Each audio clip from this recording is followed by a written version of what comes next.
नमस्कार सर। नमस्कार। सर, हमारे इस लाइव प्रोग्राम को बहुत सारे युवा वर्ग भी देख रहे हैं। तो प्रधानमंत्री जी के साथ आपके अनुभव कैसे रहे हैं और उनकी ऐसी कौन सी बात है जो हमारे युवाओं को सीखनी चाहिए?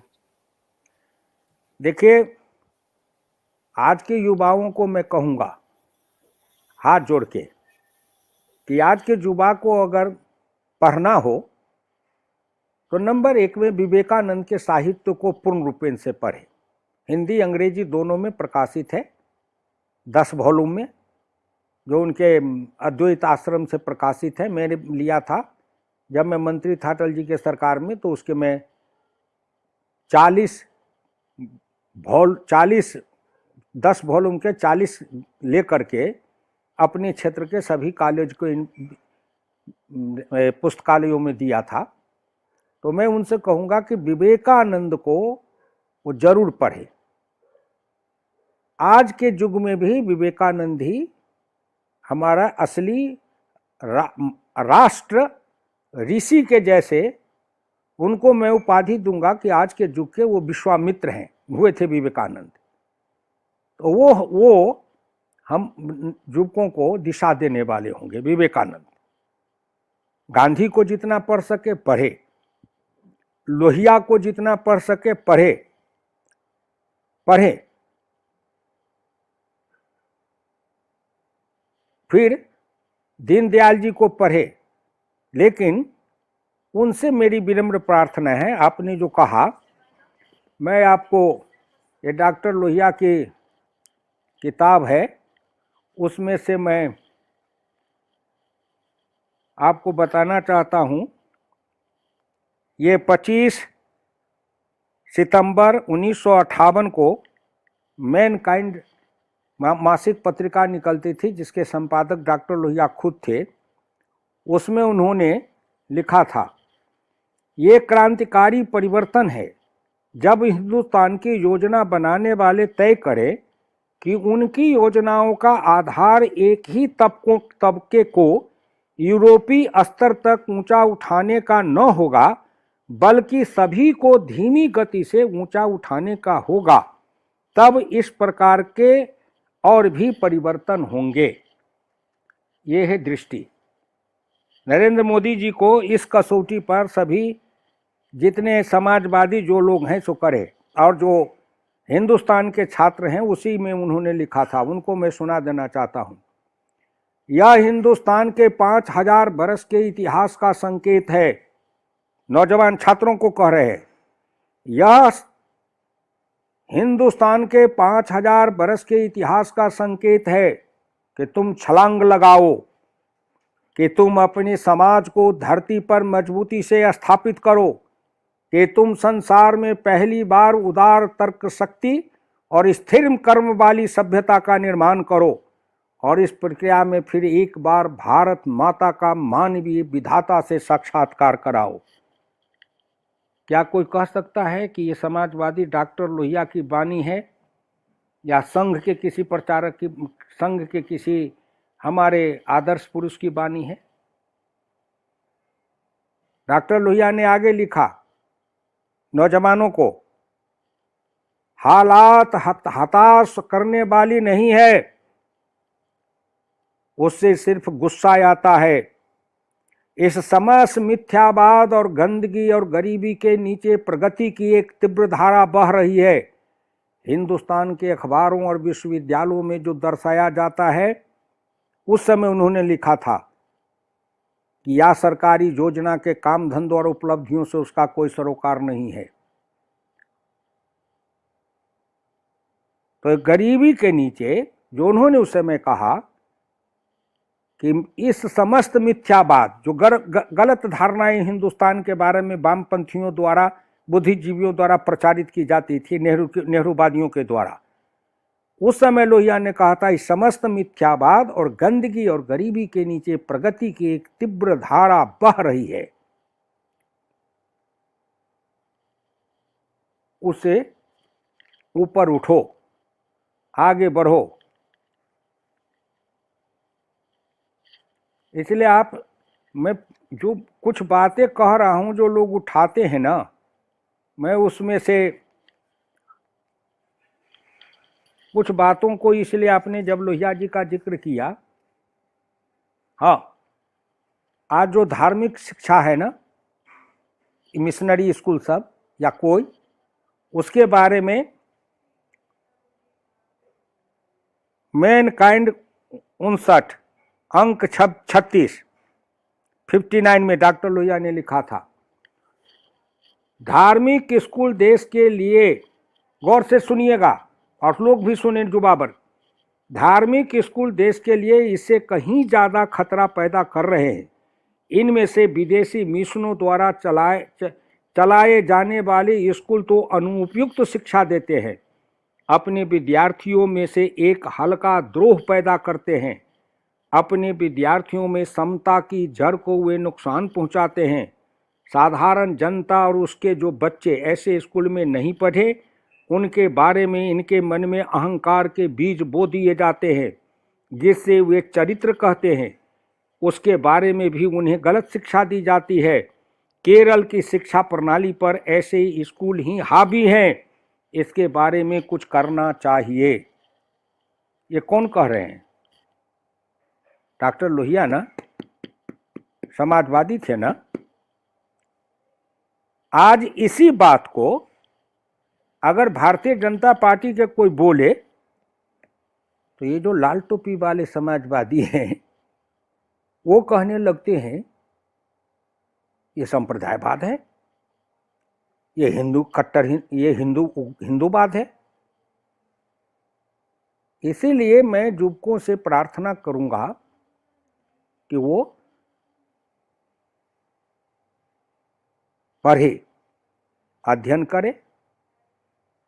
डॉक्टर लोहिया ने विश्वविद्यालयों के बारे में जो लिखा है उसको देखें। उन्होंने लिखा है कि हमारे शोध का जो अंग्रेजी पद्धति से हमारा जो शोध का काम चल रहा है उसको तत्काल बंद किया जाना चाहिए और हमको अपनी ही पद्धति से शोध को करना चाहिए। सिद्धांत और वर्णन विश्लेषण जो है उसके लिए नई राह को खोजना चाहिए।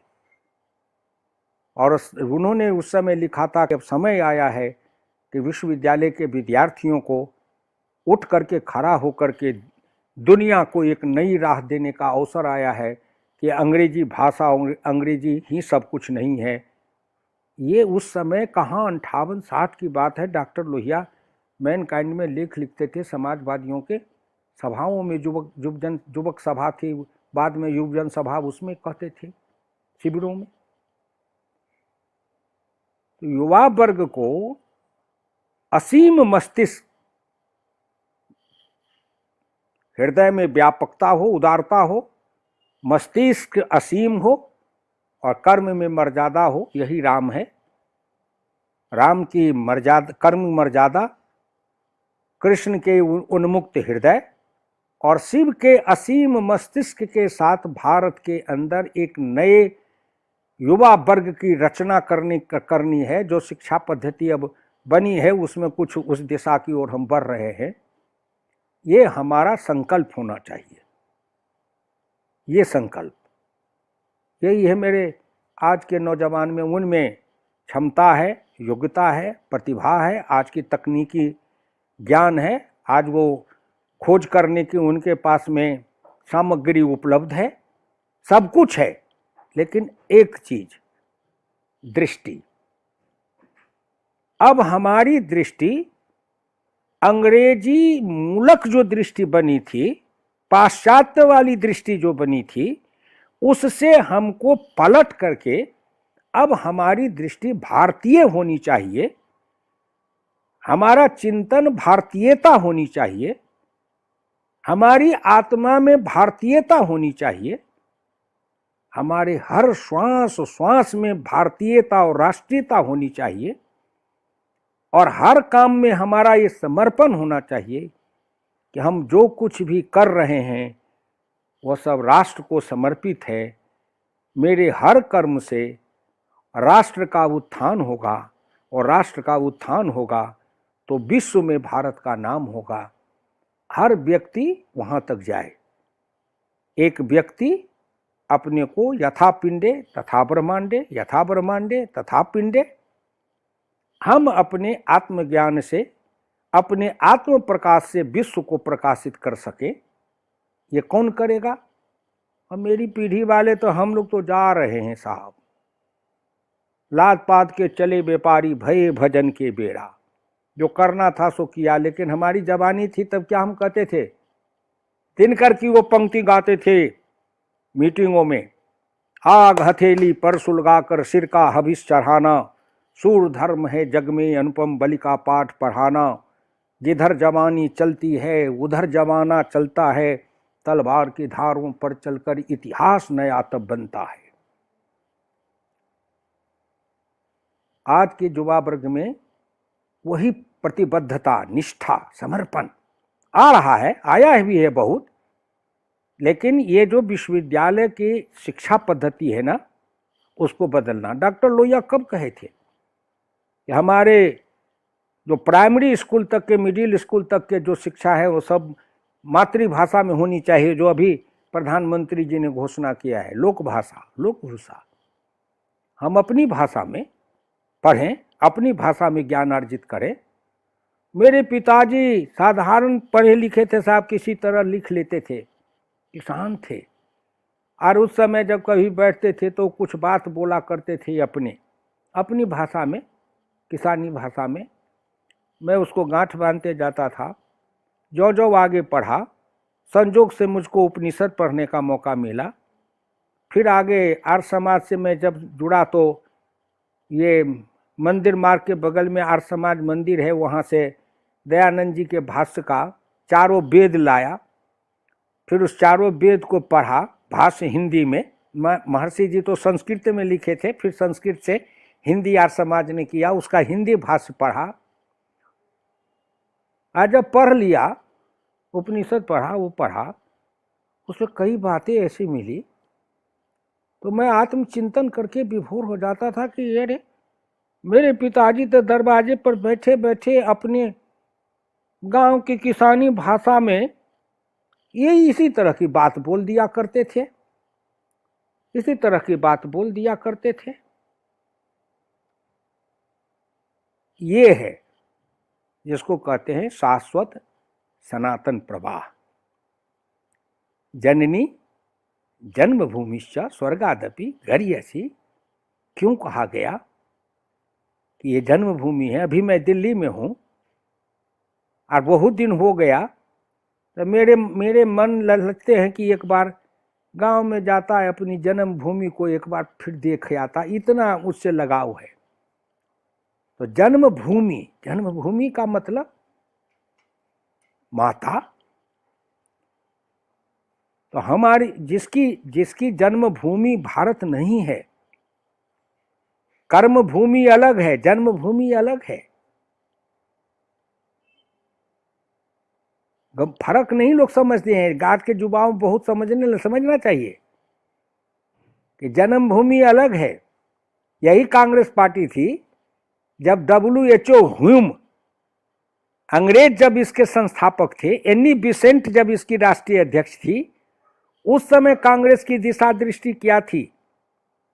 और यही कांग्रेस जब गांधी के नेतृत्व वाला कांग्रेस बनता है, तब कांग्रेस की दिशा दृष्टि क्या बनती है और कांग्रेस के अंदर व्यापकता कितनी आती है। यही है जन्मभूमि, मिट्टी मिट्टी मिट्टी मिट्टी मिट्टी का संस्कार और मिट्टी की संस्कृति। कोई परदेसी क्या जाने, परदेसी क्या जाने।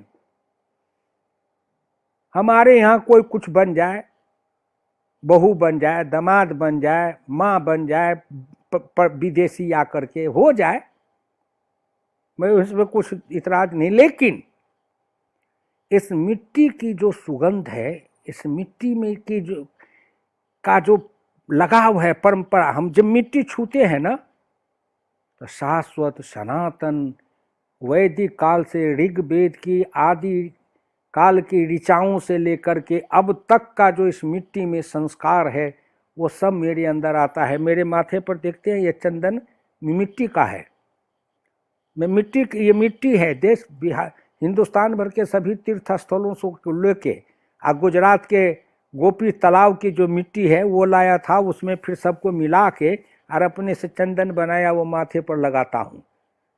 मैं सीधे नहीं कहता, मैं जब गाता था चंदन है इस देश की माटी, तपोभूमि हर ग्राम है, तो ये देश भर की मिट्टी को मिला उला के मैं चंदन बनाया, उसी को लगा के और वही चंदन लगाता हूँ कि ये हमारी भारत की मिट्टी है। और जब चंदन लगाता हूँ, संपूर्ण भारत के कण कण कण कण कण कण की शक्ति मेरे अंदर प्रवाहित होने लगती है, उसके प्रति मेरा समर्पण का भाव जग उठता है। यही है जन्मभूमि, यही है मातृभूमि। ये इसके लिए युवाओं के अंदर में ये समर्पण, ये प्रेम पैदा होना चाहिए, और हो रहा है।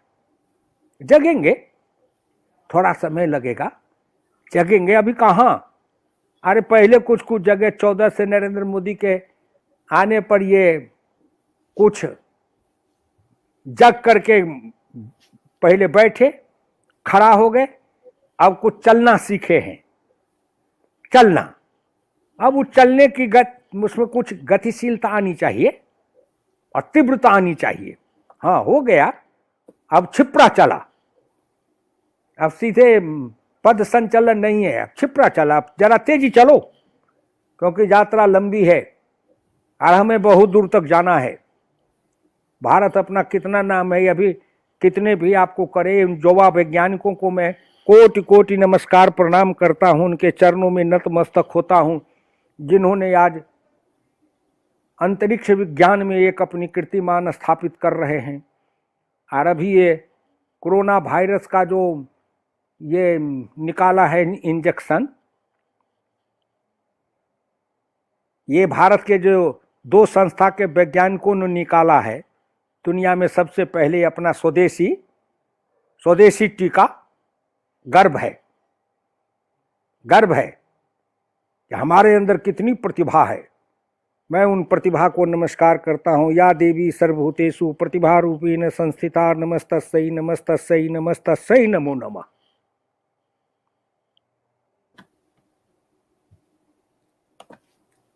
धन्यवाद।